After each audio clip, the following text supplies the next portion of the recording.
여러분 안녕하십니까. 2월 13일 화요일 교차로 유튜브 뉴스 첫 소식입니다. 미주리주 캔자스시티의 한 엄마가 아기의 낮잠을 재우면서 실수로 아기를 오븐에 넣어두는 바람에 숨졌다고 현지 검찰이 10일 발표했습니다. 마리아 토머스란 이름의 이 주부는 아동학대와 아동복지법 위반으로 기소됐습니다. 법원 기록에는 아직 토머스가 변호사를 위임했는지 주소와 전화번호 등 관련 사항들이 기재되지 않았습니다. 경찰은 지난 금요일 오후 유아가 숨을 쉬지 않는다는 신고를 받고 출동했습니다.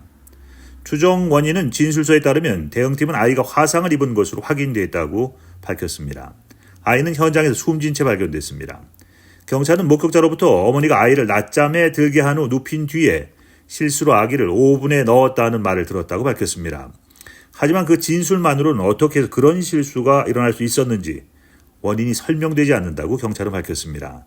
현재 잭슨 카운티의 진 피러스 베이커 검사는 이번 사건에 대해서 이 사건의 끔찍한 상황 때문에 우리 모두 소중한 생명이 희생된 데 대한 가슴 아픈 기억을 갖게 되었다고 밝혔습니다. 그러면서 그는 이런 특수한 범죄에 대해서는 우리가 믿는 사법 정의와 법적 제도에 의지해서 이를 해결할 수밖에 없다면서 유감을 표했습니다. 미주리 주법에 따르면 토마스는 유죄 판결을 받으면 10년에서 종신형까지 선고받을 수 있습니다. 최근 노스브룩 파크 디스트릭의 헤리티지 옥스 골프 코스가 전국 50대 퍼블릭 레인지로 선정됐습니다. 지난달 올랜도에서 열린 미국 골프장 협회 시상식에서 이 골프장 50대 퍼블릭 골프장으로 선정됐고 헤리티지 옥스 골프 클럽의 골프 디렉터인 그렉 바로는 전국 100대 티칭 프로로 선정됐습니다. 노스브룩 파크 디스트릭에 따르면 바로는 2년 연속 수상이라는 영예를 안았습니다.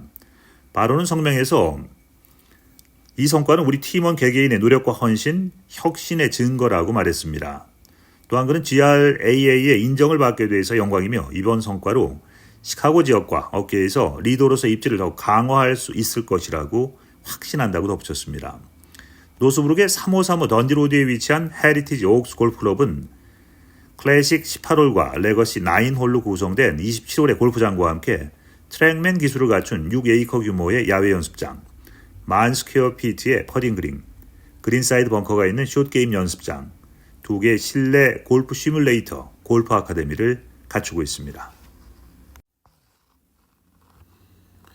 시카고 차량 도난 사고가 한 주에 457건에 이르며 전례 없는 수준에 달했습니다. 지난 1월 29일부터 2월 4일까지 도난 사고를 파악한 결과 하루 평균 약 65대에 이르는 차량이 도난을 당한 것으로 드러났습니다. 작년 대비 약간 감소한 수준이지만 올해도 이 추세가 크게 줄어들 조짐은 보이지 않는다는 것입니다. 지난주에는 남쪽 교회 리버데일에서 흰색 차량 한 대가 도난당했습니다. 그 다음날 약 15마일 떨어진 시카고에서 훔쳐진 차량이 발견됐는데 용의자는 남쪽 스튜어트 거리 6300블럭에서 붉은색 차량과 충돌한 후에 현장 도주를 시도하다가 체포됐습니다. 이 사고로 5명이 중상을 입고 1명은 생명이 위중한 상태이며 용의자는 기소와 벌금 처분이 예상됩니다. 온 도시가 차량 도난 및 관련 사고로 홍역을 앓고 있습니다. 시카고 한인 여성회가 지난 10일 구정을 맞아서 봉사부 주관으로 나일스 양로원을 방문했습니다. 여성 임원들은 연장자들과 함께 세배를 드린 후에 고혜선 회장의 새해를 축복하는 인사로 방문 행사를 시작했습니다. 박주미 판소리 민요반의 공연과 한국무용단 중등부 공연, 헬셋 워십 댄스 실버 선교단의 공연이 이어졌습니다. 이후 양로원에 계시는 연장자분들의 노래자랑으로 즐겁고 흥겨운 시간을 보냈습니다. 마지막으로 다 함께 고향의 봄과 설날 노래를 부르면서 준비해간 간식과 돋보기 안경을 선물로 나누어 드리면서 다시 만날 약속을 하면서 아쉬움으로 작별 인사를 나눴습니다. 함께 참석했던 임원들은 양로원 방문을 통해서 보람을 느끼며 한인 커뮤니티에 더욱 가까이 다가갈 수 있도록 노력해야겠다는 의견을 나눴습니다. 시카고 한인 여성의 다음 행사는 오는 4월 7일 문화부 주관 디지털 카메라로 본 세상에 관한 강의, 4월 21일 여성의 합창단 35주년 음악회, 5월 14일 아시안 암 환우회와 함께하는 시간 등이 있습니다. 중서부 지역의 탑 셰프 팬들에게 흥미로운 소식입니다. 브라보 채널에서 방영되는 인기 요리 경쟁 프로그램 탑 셰프의 시즌 21이 오는 3월 20일에 첫 방영될 예정입니다. 이번 시즌은 위스콘신주를 배경으로 펼쳐집니다. 시청자들은 미로키와 메디슨의 다양한 요리를 경험할 수 있을 뿐만 아니라 위스콘신주의 유명한 유제품과 크랜베리 생산 역사를 엿볼 수 있습니다. 시즌 21은 매주 월요일 오후 8시부터 9시 15분까지 방영되며 다음날 피콕에서 에피소드를 시청할 수 있습니다. 이번 시즌엔 미국 전역에서 온 15명의 재능 있는 셰프와 제임스 비어드 후보가 타이틀을 놓고 경쟁하며 독특한 중서부 도전 과제를 수행해야 합니다. 특히 시카고 출신의 칼리나 블리스, 알리샤 헬렌츠, 그리고 미로키 출신의 댄 제이콥스 셰프가 셰프 테스터로 참여하면서 경쟁을 더욱 가열시킬 예정입니다. 시즌 21의 주요 도전 과제로는 위스콘신주의 유명 치즈 메이커들과 함께 커스루 치즈 페스티벌을 개최하고 도어 카운티 체리와 위스콘신 크랜베리를 활용한 요리 등 현지 특산품을 활용한 요리 경쟁이 준비되고 있습니다. 탑 셰프는 2006년에 첫 방영된 이후에 브라보 채널의 대표 프로그램으로 자리 잡고 있으며 지난 20년간 수많은 시청자들의 사랑을 받아왔습니다.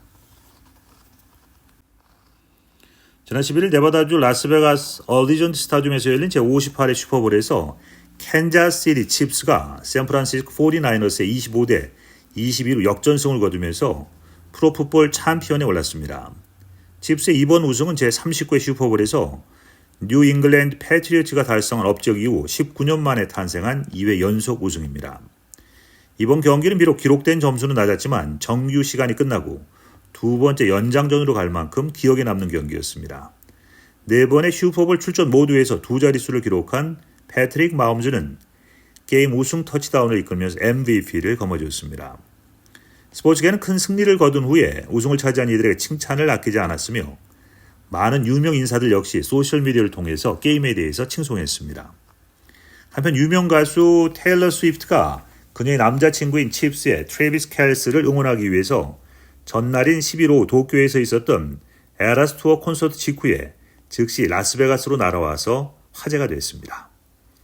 잠시 전하는 말씀 후에 뉴스 보내드리겠습니다.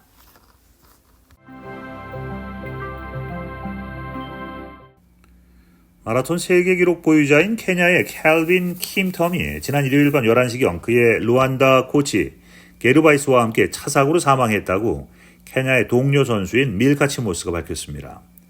케냐 언론은 차에 여성 한 명이 있었으며 중상을 입고 동일한 병원으로 이송됐다고 보도했습니다. 킬텀은 지난 10월 시카고 마라톤에서 2시간 0분 35초의 새로운 세계 기록으로 동료 케냐 선수 엘리우드의 기록을 경신해서 마의 2시간 1분 벽을 깬 첫 번째 기록 갱신자였습니다. 그의 기록이 비록 지난주 국제육상연맹 월드 애슬레틱스에 의해 공식적으로 승인되기에 이 소식은 주변 사람들을 더욱 안타깝게 했습니다.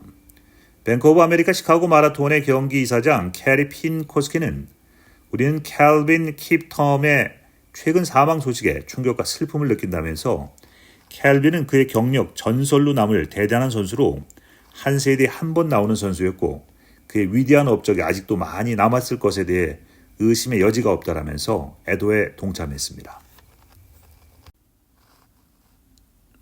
시카고 다운타운의 프리츠커 군사박물관과 도서관이 위스콘신으로 이전합니다. 현재 전시 중인 1812년 전쟁 바다 위와 집에서 위험에 맞서다 전시가 종료되는 7월 27일에 미시건대로와 몬로 거리에 위치한 몰로 빌딩의 박물관이 문을 닫습니다. 16층 건물의 3층에 위치한 박물관은 현재 4만여 점의 유물과 6만 5천여 권의 책을 소유하고 있는데 이들은 시카고의 북쪽으로 약 65마일, 미로키의 남쪽으로 약 30마일 떨어진 위스콘신의 프리츠커 군사 아카이브 센터와 통합될 예정입니다. 사장 대행 로버트 브라보는 성명을 통해서 프리츠커 군사 박물관과 도서관의 통합은 미래 세대가 볼 수 있고 경험할 수 있는 역사적 유물과 책 컬렉션을 보존함으로써 우리의 사명을 21세기로 이어갈 것이라고 밝혔습니다. 약 5만 2천 평방피트의 위스콘신 지역은 올해 후반에 개장할 예정이며 회원들은 도서관 서비스, 가상 자료 및 디지털화된 자료의 특별 접근 권한을 받게 되고 연구원들의 경우 아카이브 컬렉션에 독점적으로 접근할 수 있는 권한을 갖게 됩니다. 또한 박물관은 대면 전시와 프로그램을 확대할 것이라고 밝혔습니다. 한편 박물관 관계자들은 3년 전에 소머즈의 한국전쟁 참전용사 기념비를 건립하는 프로젝트를 발표하기도 했습니다.